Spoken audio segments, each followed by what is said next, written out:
Well, I mean, I don't know what to say. It would appear that everybody was right.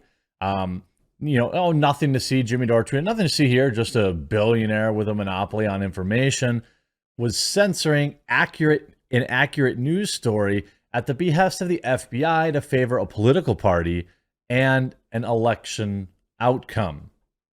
The bombshell revelation made yesterday on the Joe Rogan Experience podcast when he hosted Android human reptile Mark Zuckerberg, where he just said right out loud exactly what we all thought was what we all thought was going on.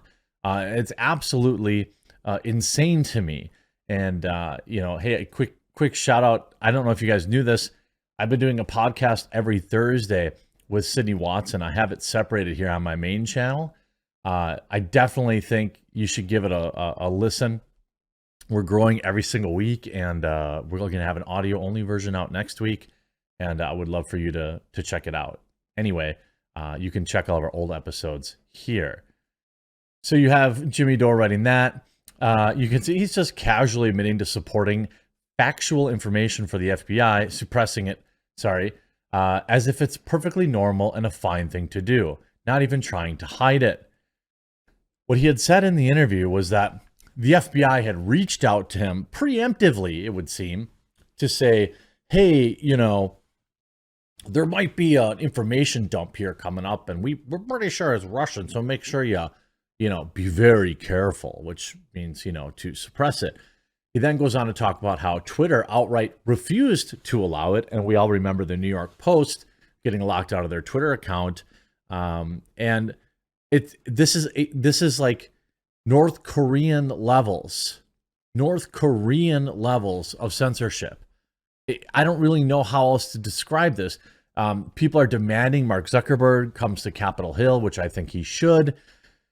You see, Kevin McCarthy leads GOP fury at Mark Zuckerberg and demands he testify before Congress following his admission Facebook censored the president's son's computer story for 10 days in run-up to the election after the FBI, quote, Russian disinformation warning. Now, I actually don't necessarily even blame Mark Zuckerberg here because we don't know how it was communicated to him by the FBI. If the FBI shows up at your door and says like, hey, you need to, I don't know that Mark did anything but take him at their face value. There's plenty of things to criticize him about, but Facebook allowed the story to be shared. It just suppressed it. Twitter outright banned it. And he then admits, we now know that fact checkers were unable to disprove the story, which is a newspeak way of saying it was real and true. Just like we all knew at the time. I mean, you could see there was like hundreds of videos of the guy in it. Like these weren't like deep fakes. We all knew it was real. Mark Zuckerberg has sparked outrage with his bombshell revelation that Facebook deliberately used an algorithm to suppress stories about the president's son's computer in 2020 before the November election after an intervention by the FBI. Republican politicians and voters have accused the FBI and Facebook of censorship, and Twitter, by the way. Why are they getting off on this? And further questions about whether Americans should have been made aware of the laptop before going to the polls and the impartiality of the bureau head, Chris Wray, who ordered the raid on Mar-a-Lago earlier this month. It sure seems like a lot of people in the FBI are carrying water for the Democrats. We just saw Gavin get arrested live on camera for an event he wasn't even at, so I don't know what's going on with that. It's like the Gestapo. Now, I know I have FBI employees, members of the FBI who watch my videos and who are fans and viewers. And, I'd like to think that this kind of stuff is just, above your pay grade, because it's actually insane. Unless Mark Zuckerberg is just deliberately making up the entire story, like the entire thing is fake. I don't really know how else you could possibly interpret this. Republican Representative Andrew Clyde of Georgia said, this isn't just insane, it's interference. The Oversight Committee must immediately invite Mark Zuckerberg to testify under oath about the FBI's attempts to circumvent the First Amendment. The American people deserve answers and accountability. Of course we do. We won't get it. The GOP House leader Kevin McCarthy added, the FBI colluded with big tech to silence news stories weeks before the 2020 election in an attempt to control your access to information. 100% true. Democrats in Congress have been intentionally ignoring the facts. When Republicans are back in charge, we will hold them all accountable. No, you won't. No, you won't. I'm blackpilled on all this. Why? Remember the lock her up? I'm going to lock her up. You had 4 years to do it. You never even tried. Never even got. The politicians don't ever get any repercussions unless it's politically expedient for them to do it. Ted Cruz called it complete corruption, plain and simple. Ron Johnson said, we need whistleblowers to come forward to expose the truth, hold people accountable, and restore integrity and credibility to the FBI and federal agencies. We need to get to the bottom of this corruption. Zuckerberg said Facebook enacted a policy which decreased distribution to deliberately push down the story in people's news feeds to limit its reach, while Twitter went even further and banned the story outright from the platform. I think it's safe to assume, by the way, that they got the same notification from the same federal agency, wouldn't you think? Zuckerberg said Facebook enacted a policy. The billionaire said, I think it was 5 or 7 days when it was basically being determined whether it was false. The distribution on Facebook was decreased, but people were still allowed to share it. So you could still share it. You could still consume it. 3 weeks before the election, the New York Post revealed the sordid contents of the computer, showing compromising photos of the then presidential candidate's son and his questionable business dealings implicating his father. Yeah, it sure is curious with his ties with Ukraine and where all of our money's going now. And I don't know, I'm sure that's unrelated.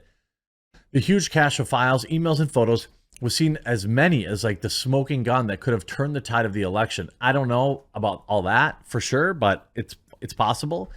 But social media bosses at Facebook and Twitter minimized the story for unfounded fears that it could be misinformation. The Daily Mail independently verified the laptop with a forensic analysis by top security experts and has been regularly publishing revelations ever since, while many other news outlets refuse to touch the story. Well, obviously, because they're corrupt too.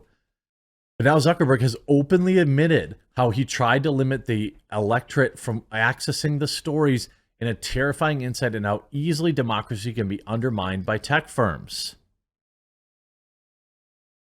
Rogan question. So when you say the distribution is decreased, how does that work? Zuckerberg says the ranking of the news feeds was a little bit less, so fewer people saw it than otherwise. When people ask by what percentages, Facebook box says, I don't know that off the top of my head, but it's meaningful. But basically, a lot of people were still able to share it. We got a lot of complaints that was the case. We weren't sort of as black and white about it as Twitter was. We just kind of thought, hey, if the FBI, which I still view as a legitimate institution in this country, is very professional law enforcement, they come to us and tell us, hey, we need to be on guard on something, then I want to take that seriously, Zuckerberg said. Did they specifically say you need to be on guard about that story, Rogan said? I don't remember if it was that specifically. Yes, it was. But it basically fit the pattern, he explained.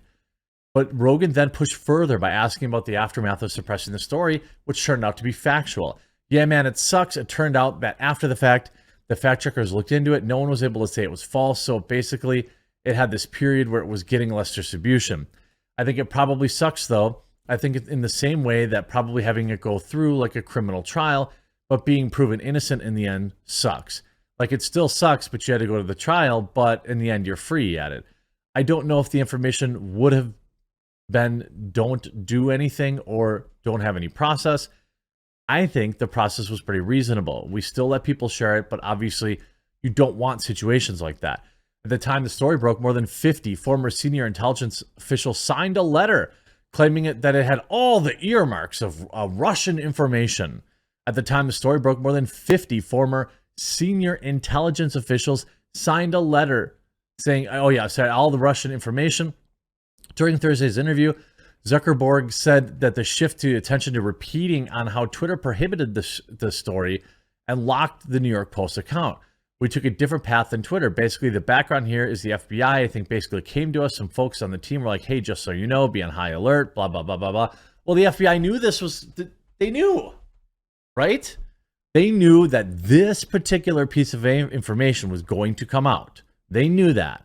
And that's why they went to these agencies and said, oh, like if they said, hey, there's this, the president's son's computer is coming out, so, don't share that. They just said, oh, there's some stuff that's coming out. It's like plausible deniability at the federal level.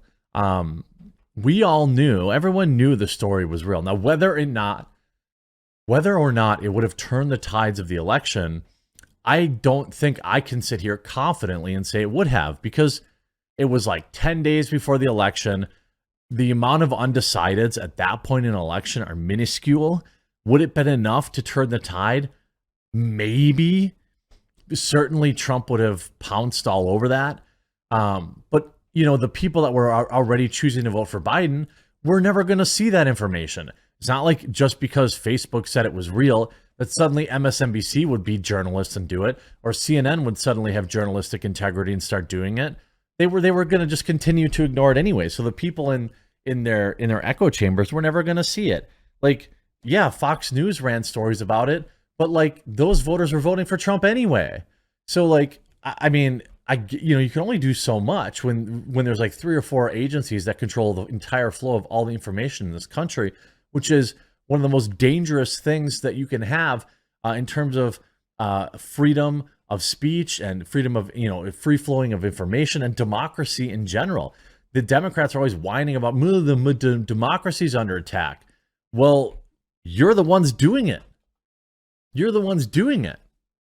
And I'll sum this up by saying, thank you everyone for trying out Coffee Brand Coffee. It's my coffee company. We have 5 different coffees. We just launched the double caffeinated, which started shipping last week. Oh, we already got some reviews flowing in. 2 so far. Perfect 5 out of 5s on both of those. As a company, we have, I don't know, close to 2,000 5-star reviews, something like that. 1,615. Just delicious coffee. We've got teas. We've got 6 organic loose leaf teas. We have a pre-order going on right now for our K-Cups. If you're a K-Cup person, you can get all of our coffees in whole bean or ground, but you can also get K-Cups, which are shipping in just a few weeks now. And if you pre-order them, you get the Founder's Coin. It makes a great gift, coffee, tea, or cocoa, and goes directly to supporting the channels. So promo code HATERS will save you some money today as well. Or try our Roaster's Choice program, which is still open to just a few members. Hope you enjoyed this video. If you did, make sure you subscribe down below, and we'll talk to you again real soon.